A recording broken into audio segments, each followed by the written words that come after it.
Bonjour et bienvenue sur la chaîne YouTube des numériques. Aujourd'hui, nous allons parler du Xiaomi Mi A2, le dernier né de Xiaomi qui est arrivé en France le 27 juillet dernier pour 270 € dans sa version la plus légère en termes d'équipement. C'est un téléphone qui finalement est un poil décevant. Il misait énormément sur le double module photographique à l'arrière qui se révèle un peu trop light pour être vraiment intéressant.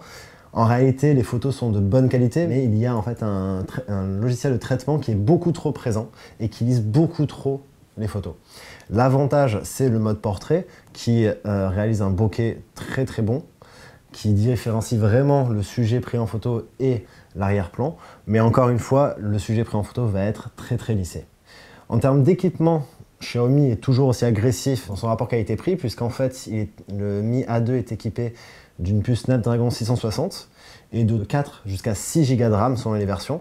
Donc c'est exactement le même équipement que sur le Oppo R15 Pro qui est vendu pour 650 €, donc plus de 2 fois le prix.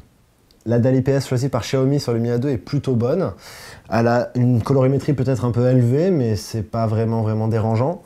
Une bonne luminosité maximale. Sur la tranche inférieure du Mi A2, on voit une prise USB-C qui servira donc à charger le téléphone. Elle n'est pas accompagnée d'une prise mini jack 3,5 mm, donc le téléphone est fourni un adaptateur en fonction.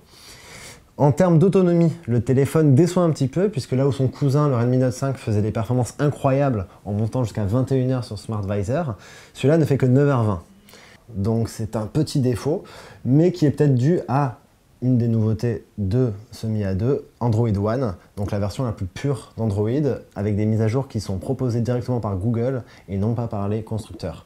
Donc il n'est pas vraiment recommandable, puisque d'autres téléphones comme le Nokia 6.1 qui est vendu au même prix, ou même le Redmi Note 5 vendu largement moins cher, se montrent peut-être plus intéressants sur les aspects les plus pratiques.